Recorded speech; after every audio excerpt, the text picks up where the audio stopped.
Bendito Deus, eterno Pai, Deus glorioso, Deus que tem poder de salvar, Deus que tem poder de condenar, o único Deus que tem condições de dar o veredito final às nossas vidas. Por isso, ó Deus, nós temos plena consciência de que aquele que aos teus olhos for justo, justificado no sangue de Cristo, este bem-aventurado é. Nesta manhã, ó Deus, mais uma vez, capacita-nos, ó Deus, não com aquilo que pensamos necessitar, mas com aquilo que o Senhor sabe que verdadeiramente necessitamos. Não viemos aqui para dizer-te, ó Deus, faça a nossa vontade, mas viemos aqui para pedir-te que nos ensine a fazer a tua vontade. Por isso, Deus, tem misericórdia das nossas vidas, das nossas almas, porque muitas vezes trilhamos um mundo que sequer conseguimos discernir o nosso próximo passo. Por isso somos ovelhas do teu pasto, ó Deus, somos ovelhas do teu aprisco. Enche-nos com graça e misericórdia, pois nós confessamos que sem ti nada podemos fazer. O Senhor é o guia das nossas vidas e da nossa alma. Por isso, ó Deus, digna-te nos abençoar nesta manhã com aquilo que o Senhor sabe que nós carecemos. Em o nome do Senhor Jesus. Amém. Irmão, nós vamos seguir Mateus capítulo 27, a partir de um episódio que diz Jesus perante Pilatos, é o versículo 11, que outras coisas nós já vimos. E depois de toda aquela situação, o suicídio de Judas, Jesus foi preso, essa história toda, e finalmente Jesus foi conduzido pelos santos da sociedade, a liderança. Jesus foi levado até Pilatos. Então diz o verso 11: Jesus estava em pé ante o governador, e este o interrogou, dizendo: És tu o rei dos judeus? Respondeu-lhe Jesus: Tu dizes. E sendo acusado pelos principais sacerdotes e pelos anciãos, nada respondeu. Bom, o que eu quero analisar é essa introdução de como Pilatos se apresenta diante de Jesus. O cartão postal de Pilatos aqui nessa narrativa, do verso 11, está dizendo: És tu o rei dos judeus? Ora, por que Pilatos fez essa pergunta? Simplesmente porque aqueles que levaram Jesus até ele apresentaram isso. Não, ele está se autoproclamando rei dos judeus, a história toda que nós milenarmente conhecemos. Irmão, aqui nós vemos um erro muito absurdo. Pilatos não está usando um argumento da própria mente dele. Pilatos está usando um argumento da mente dos outros. Não foi Pilatos, não estava nem aí para se Jesus disse ser rei ou não. Pilatos não ouviu nada disso. Pilatos não estava nem aí nessa história. Mas os acusadores de Jesus apresentaram a situação e foram os acusadores de Jesus que disseram isso. Depois Pilatos, sabendo, como a Escritura diz, que os judeus tinham entregue Jesus por inveja, Pilatos manda escrever uma tábua em 3 idiomas bem conhecidos da época e escreveu: Este é Jesus, o rei dos judeus. E pregou a placa lá em cima da cruz de Cristo. De quem foi essa acusação que ele se disse rei dos judeus? Foi dos judeus, que não queriam ele como rei. Então, essa é uma lição poderosíssima. Cuidado para você não estar entrando em histórias cujo argumento é de outros e não da sua própria mente. Não da sua própria vida. Isso é uma coisa que acontece constantemente. As pessoas estão ouvindo e levando adiante. Pilatos poderia perguntar muitas coisas a Jesus. Vem cá, quantos guerreiros você tem? Qual o teu objetivo? Se ele questionasse isso, Jesus abriria a boca. O meu objetivo? Jesus ia falar da missão dele, ia falar a quem tu serve. Jesus ia falar a quem ele serve. Mas o homem deixou que a sua mente se petrificasse em um argumento que alguém trouxe para ele. És tu, rei dos judeus? Jesus falou assim, tu está dizendo isso de você mesmo? Ou alguém te contou isso? Porque Jesus já sabia que ele não tinha nada a ver com essa história. Ele estava comprando um peixe que alguém empurrou para ele. Então Jesus diz logo, vem cá, tu diz isso aí de ti mesmo? Só para ele cair na real. Tu está dizendo isso de ti mesmo? É a tua mente que quer questionar isso? Ou você está fazendo a pergunta dos outros? Amém, meu irmão? Nesse reino de Deus, nós só vamos adiante quando nós somos nós mesmos. Jesus não procura ninguém que seja espelho do outro.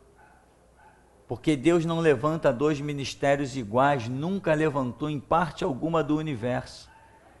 Então cada um de nós tem que ter a nossa própria personalidade. Quando Deus nos projetou vir ao mundo, Ele já gerou em nós uma personalidade que Ele olhou e disse assim, aquele ali vai com a personalidade que um dia, daqui a 1000 anos, sei lá como é o projeto de Deus, eu vou usar aquele camarada assim, assim, assim, assim. Então nós temos que ser nós mesmos, não ficar, como se diz, comprando peixe de ninguém. És tu, rei dos judeus? Mas você está perguntando isso por quê? É você mesmo que está perguntando isso? Ou alguém te contou isso aí? Então aqui eu entendo uma grande lição. O que nós vemos de Pilatos? Ele está comprando a briga de quem? De outros. Só que ele não está comprando uma briga de justiça. Ele está comprando uma briga porque ele está envolvido e mal envolvido com uma liderança, com um sistema totalmente profanado, corrompido. Aquilo que apresentaram para ele foi o argumento que ele chega diante de Jesus. Irmão, toma sempre muito cuidado com a causa que você está se envolvendo. Você pode até comprar o barulho de alguém, mas desde que você não esteja comprando o barulho de uma pessoa, mas sim uma questão de justiça. Certa vez eu vi uma injustiça ali no bairro de Santo Cristo. Os ônibus tudo parado embaixo da placa, proibido estacionar. Aí vem o guarda municipal, olhou, viu um carro também parado no mesmo lugar, proibido estacionar. Aí o guarda foi e multou o carro. Falei, vem cá, e os ônibus? Aí o cara baixou a cabeça. Tu não vai multar os ônibus não, cara? Tu tem que multar os ônibus também, seu covarde, seu empregadinho do governo de merda. Falei assim mesmo para ele. Seu empregadinho do governo de merda. Multa os ônibus. Tu não multa eles porque eles levam dinheiro, eles dão dinheiro para vocês, né? Os direitos não são iguais? Quem era o dono daquele carro? Eu não estou comprando barulho do dono do carro. Eu estou comprando um barulho de uma justiça. A justiça tem que ser feita. Se fosse o meu carro lá, ele ia multar também o meu carro. Aí veio o dono do carro. Quando o dono do carro veio, eu falei assim, aquele cara lá te multou. Quer anotar meu nome, identidade, meu endereço, meu telefone, para tu entrar na justiça contra ele, que eu testemunho aí, os ônibus tudo aí parado, ele só multou o teu carro. Eu estava aqui, eu vi. Não, deixa para lá, deixa o cara no maior carrão, gente rica, que diferença vai fazer R$150 de multa? Mas eu me prontifiquei. Então, você tem que entrar numa briga nunca para defender o direito de uma pessoa, ou porque é o amigo, ou sei lá o quê. Pilatos, na verdade, se meteu numa enrascada violenta, porque ele simplesmente comprou a ideia dos judeus. E a prova disso é que ele usa o mesmo argumento que o tempo todo os judeus estão usando. Tu és o rei dos judeus? Tu te autoproclama reis? Foi o tempo todo da vida de Jesus alguém acusando o dedo nele, judeu, dizendo que ele se dizia rei dos judeus. E Pilatos foi e comprou esse peixe. Irmão, não compra peixe de ninguém. Você tem Deus para te revelar o que é verdade, o que é justiça. Brigue, lute sim pelo mundo, porque Cristo morreu pelo mundo. Lute pelo mundo, mas com o princípio de Deus e não com o princípio de homens. Isso é que faz a diferença. Isso para mim, essa simples palavra, essa simples pergunta de Pilatos, para mim, tem uma grande lição. Respondeu Jesus, tu dizes, né? Em outras versões vão explicar um pouco mais. Verso 12, e sendo acusado pelos principais sacerdotes e pelos anciãos, nada respondeu. Então lhe perguntou Pilatos, não ouves quantas acusações te fazem? Jesus não respondeu nenhuma palavra, vindo com isto admirar-se grandemente o governador. O que nós vemos nessa situação aqui? Por que Jesus não respondeu nada? Nós podemos interpretar, obviamente, várias situações, mas uma delas é que nós sabemos: quem me justifica é Deus. Eu não preciso me defender diante dos homens. A Escritura me chama para o quê? Testemunhar. Muita gente confunde isso. Eu não sou chamado nessa terra para me defender. Eu sou chamado nessa terra para testemunhar da minha fé, testemunhar das grandezas de Deus. E muita gente se preocupa muito em se defender, mas a Bíblia diz que nós temos um advogado junto ao Pai. Deus é quem nos justifica, Deus é que abre todas as portas, é Deus que opera por todos os caminhos imagináveis e inimagináveis. Estão te acusando? Teu Deus está vendo? Ele tem poder. Jesus está perante Pilatos calado. O que nós podemos entender aí? Não tenho que dizer nada para esse cara. Ao contrário, Jesus sabe exatamente ali que ele tem mais é que ficar calado. Porque ele está exatamente aonde? No centro da vontade de Deus. Ele sabe que dali para frente a vida dele é a cruz. Isso já tinha sido revelado a ele lá no Getsêmani. Isso já tinha sido revelado desde o Monte da Transfiguração, no Getsêmani. Ele sabia de tudo. Vamos, é chegado o que me trai. O Filho do Homem será entregue nas mãos dos pecadores, vão crucificá-lo, vão fazer dele tudo. Ele já sabia, nesse período, ele já sabe aonde a missão dele vai terminar. Vai justificar o quê?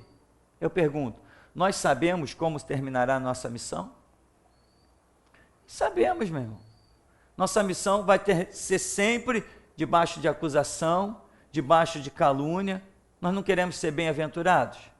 Jesus falou, exultai-vos e alegrai-vos quando vos perseguirem, mentindo disserem todo mal contra vós. Quem de nós não quer ser bem-aventurado? Quem de nós não quer a melhor coroa? Quem de nós não quer o melhor galardão? Eu quero.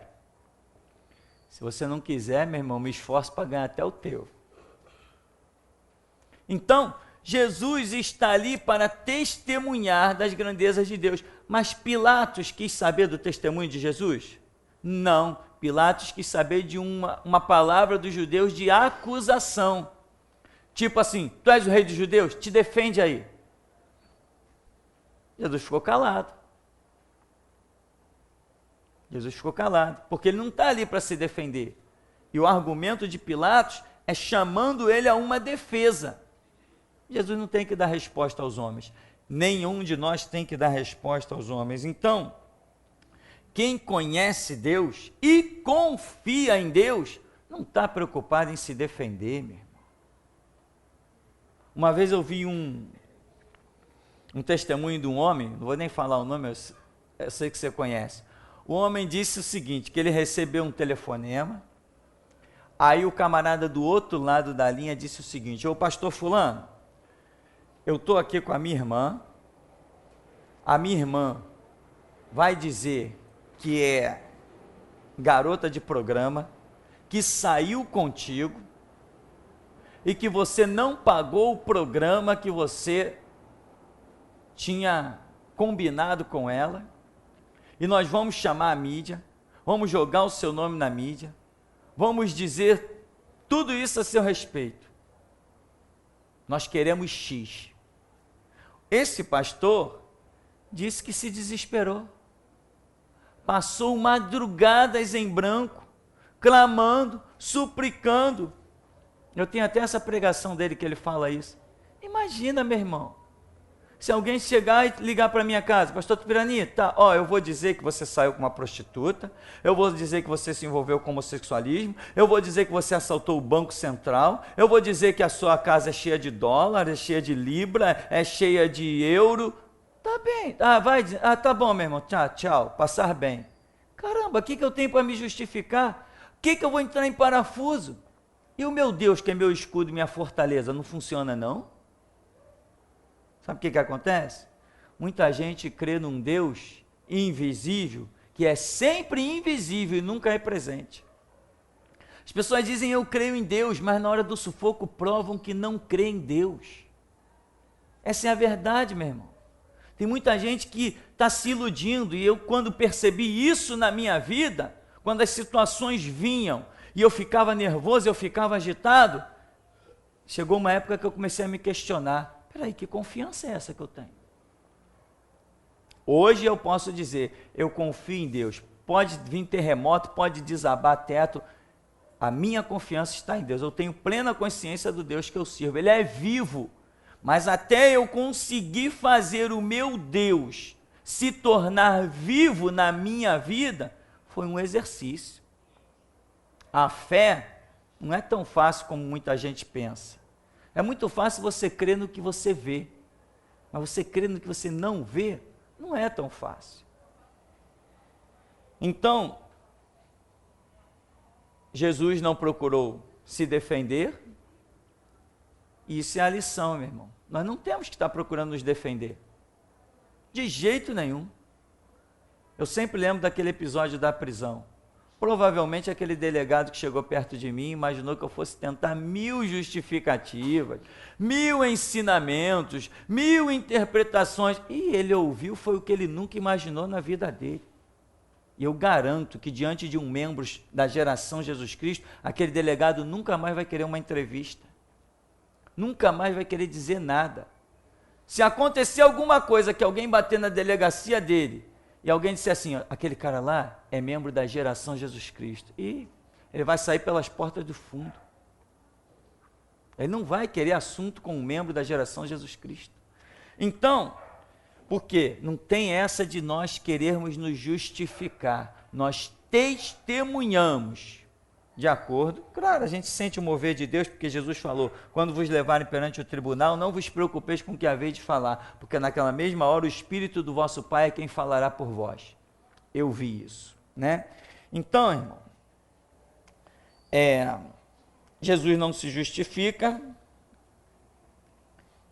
porque ele tem consciência do Deus que serve, ele tem confiança no Deus vivo que ele está servindo. Seguindo no verso 15: ora, por ocasião da festa, costumava o governador soltar ao povo dos presos, conforme eles quisessem. Naquela ocasião, tinham eles um preso muito conhecido. Tinha um preso muito conhecido, chamado Barrabás. Estando, pois, o povo reunido, perguntou-lhes Pilatos: a quem quereis que eu vos solte? A Barrabás ou a Jesus chamado Cristo? Porque sabia que por inveja o tinham entregado. Veja bem, Pilatos tem consciência. Esse homem foi entregue a mim por causa de inveja. Então, se ele sabe que aquele homem foi entregue por inveja, ele sabe que esse homem não cometeu mal algum. O homem não foi entregue por sedição, assassinato, estupro, pedofilia, roubos, furtos. Não, o homem foi entregue por inveja. Isso já está na cabeça de Pilatos, ele sabia disso. Então, Pilatos, ou Deus, talvez o próprio Deus, e não propriamente Pilatos, deu àquele povo uma última chance. Não é ocasião da festa, a gente não faz assim, assim, assim? Tá. Quem vocês querem que eu solte? Jesus, chamado Cristo, o justo, como dizem algumas versões, ou Barrabás, que era um preso muito conhecido. Barrabás tinha transtornado a cidade, matou soldados romanos, invadiu casas, matou pessoas inocentes. Barrabás fez horrores.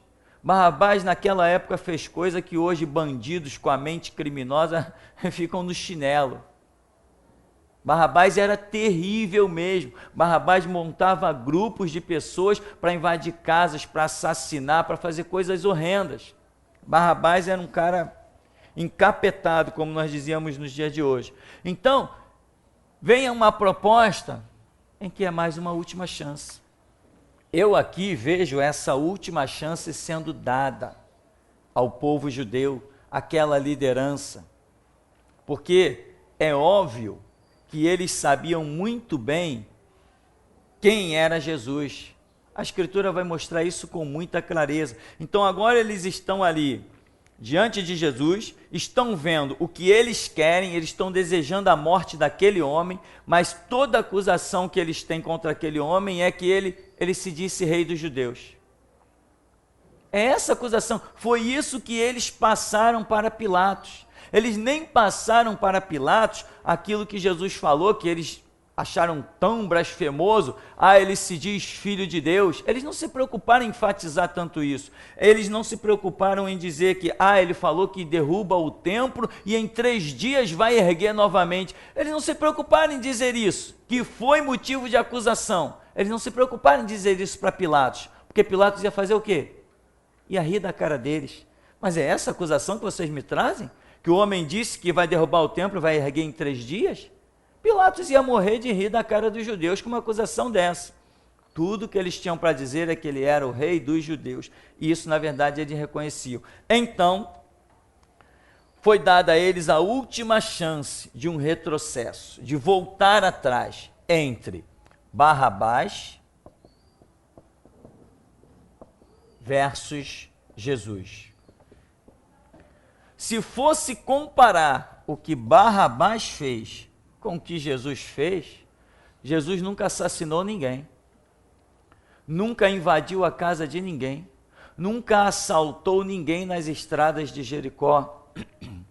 Jesus nunca formou grupo e deu armas a esse grupo, nunca mandou nenhum dos seus discípulos se levantar contra o Império Romano, nem atacar a casa de sacerdote, invadir terras de ninguém.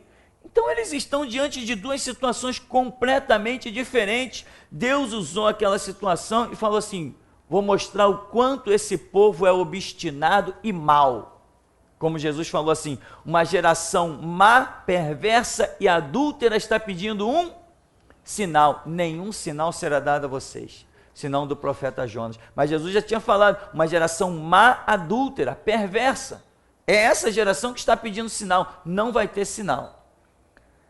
Deus está mostrando, eu vou mostrar o quanto esse povo é mau e obstinado. Eu vou propor para eles Barrabás, eu vou propor Jesus. Foi a última chance. Ou seja, irmão, essa proposta aqui está girando a nível de reconhecimento. Qualquer pessoa no seu juízo normal olharia para essa situação e diria assim: o quê? Barrabás solto de novo nas ruas? Nem pensar. Eu tenho uma filha de 10 anos. Barrabás solto, ele estupra minha filha. Que era isso que o cara fazia. O cara era terrível. A história de Barrabás é muito horrenda. Tem alguns filmes aí, alguns livros, relatos. A história de Barrabás é a mais horripilante que você possa imaginar em um ser humano. Isso foi posto diante dos que defendem a verdade e a justiça, diante dos sacerdotes, dos escribas, dos fariseus. Essa foi a proposta.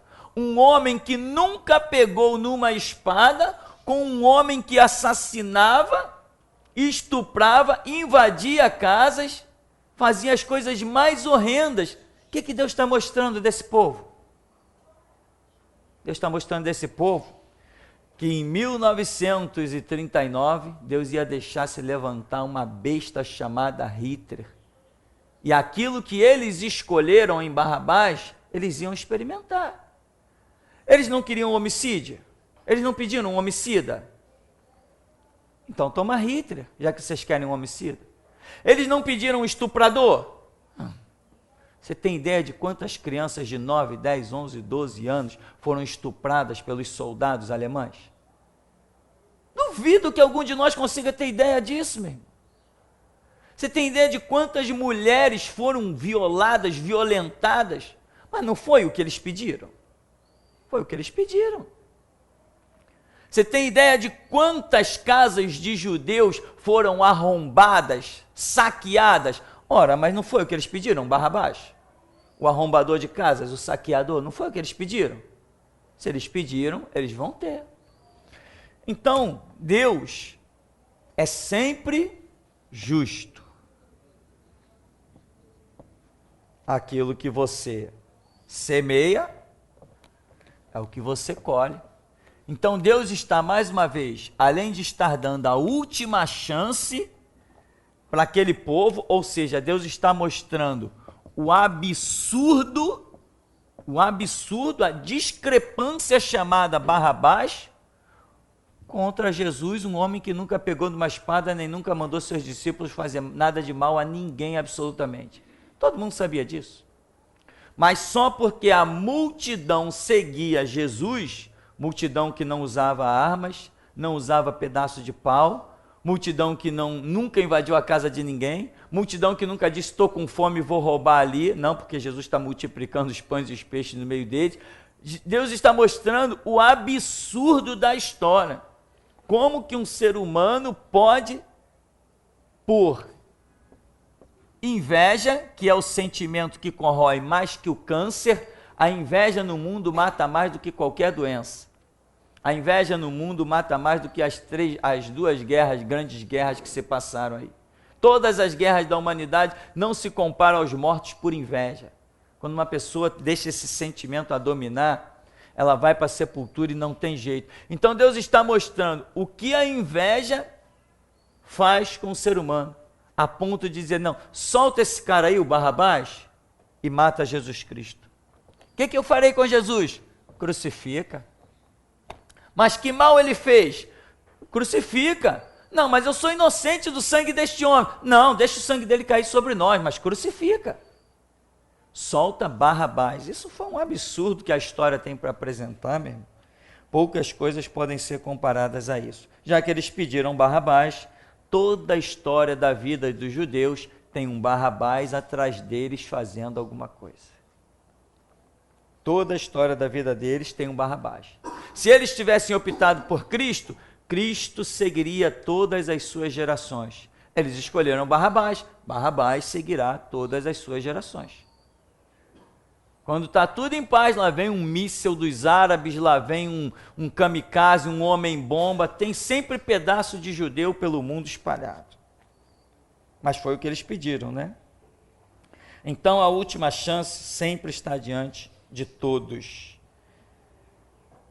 No verso 18, né? Porque sabia que por inveja o tinham entregado. E estando ele no tribunal, sua mulher mandou dizer-lhe: não te envolvas com esse justo, porque hoje em sonho muito sofri por seu respeito. Irmão, quem foi que teve esse sonho?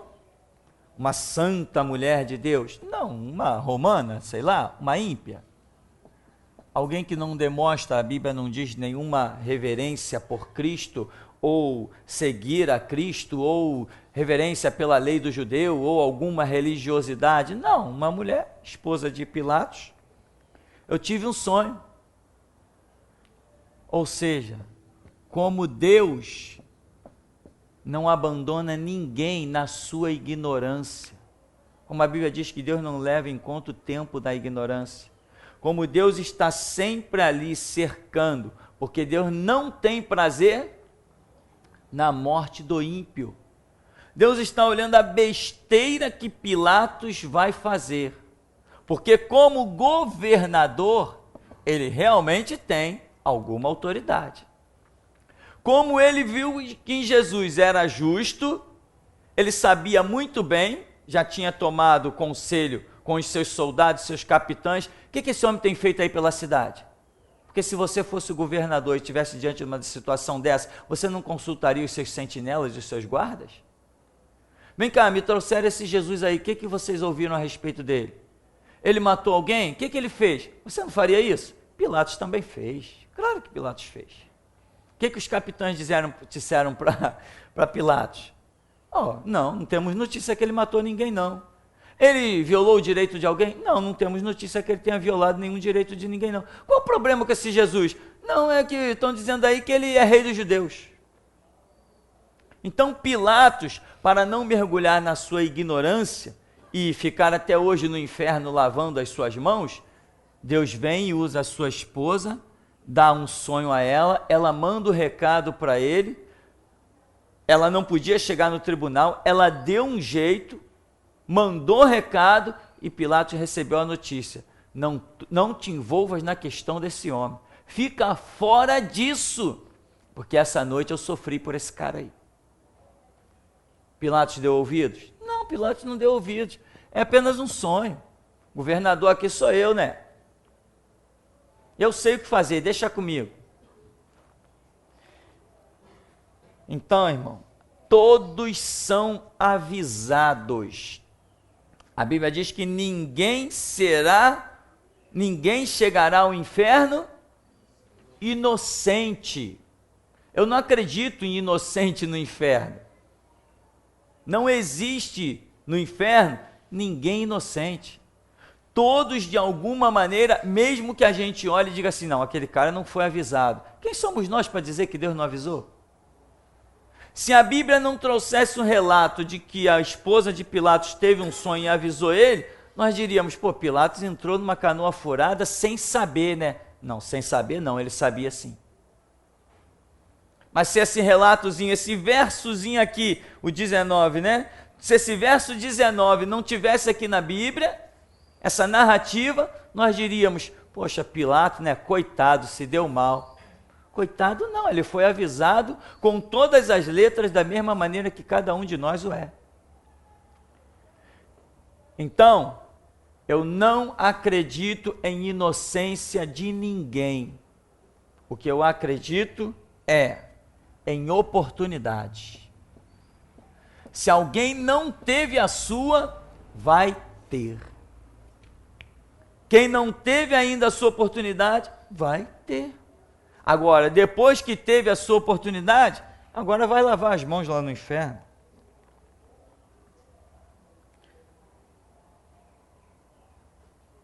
Então o recado era, não se envolva. E ele? Estou nem aí, seguiu em frente.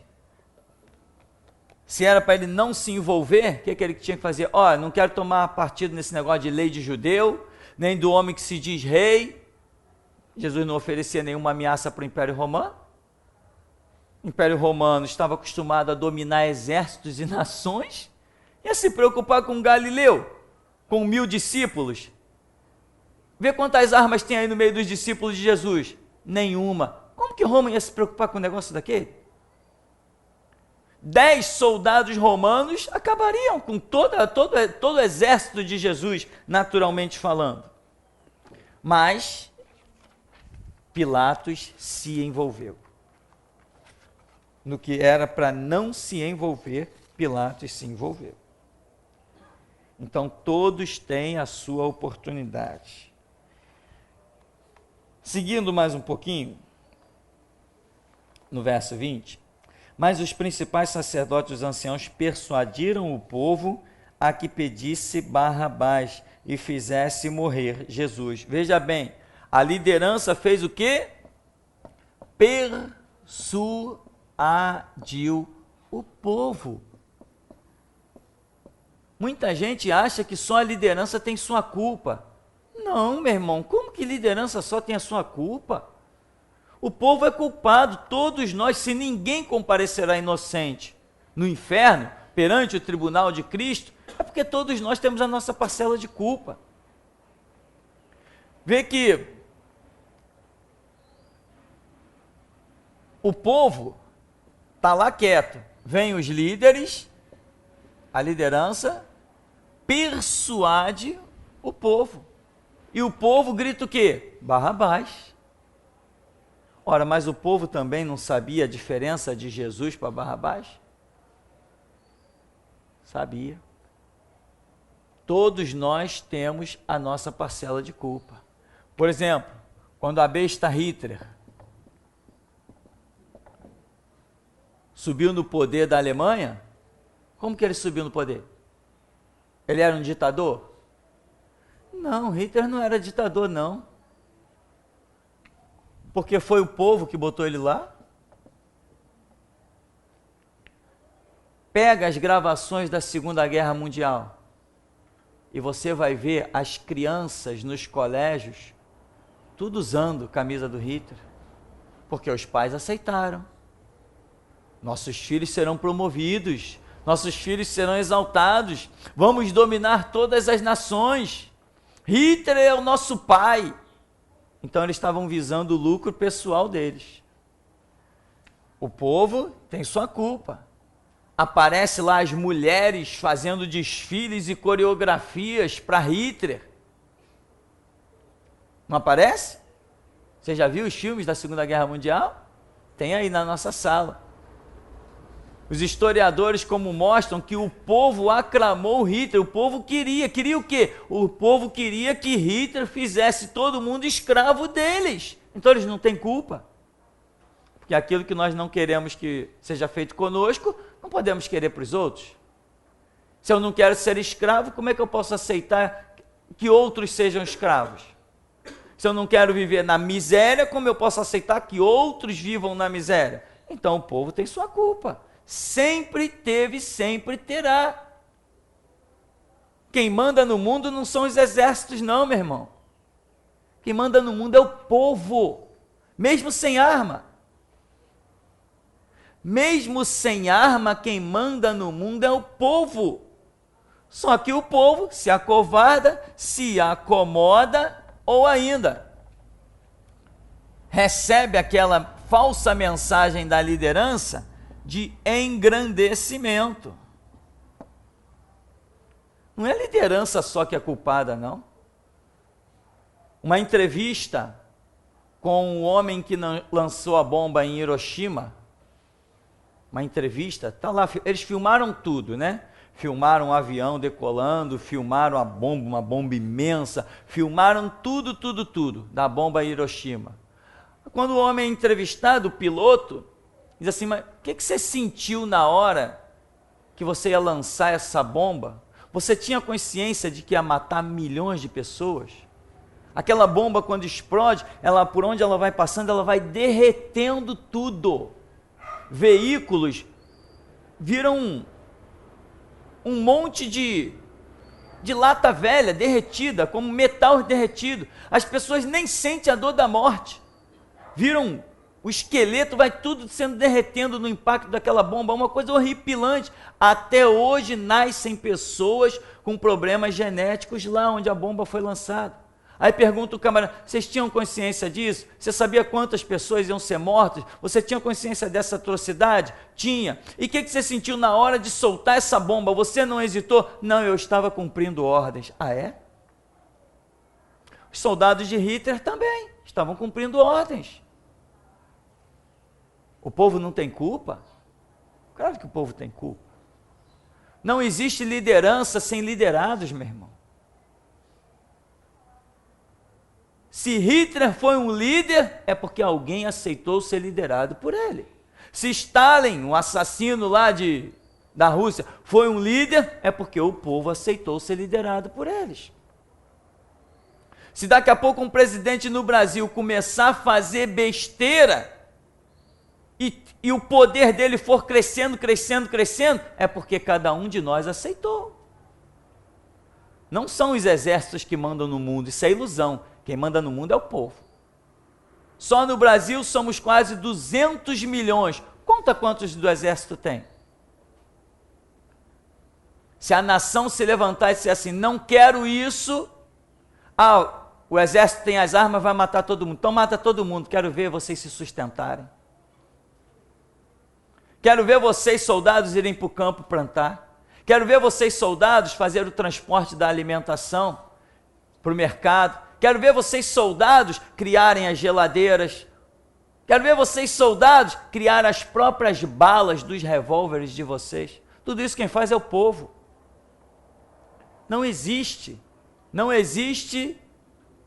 exército sem que o povo aceite esse exército. Não existe líder sem que alguns aceitem ser liderados. Essa é a pura realidade.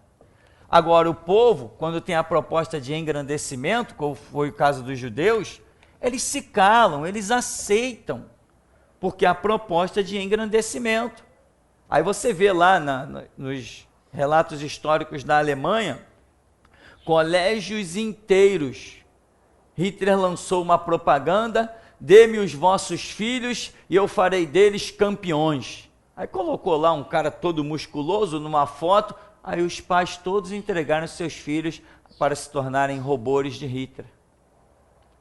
E hoje, os que ainda sobrevivem, pais, netos, avós, essa história assim, ainda querem chorar? Não tem nada para chorar não, tem para colher, que cada um colhe daquilo que planta.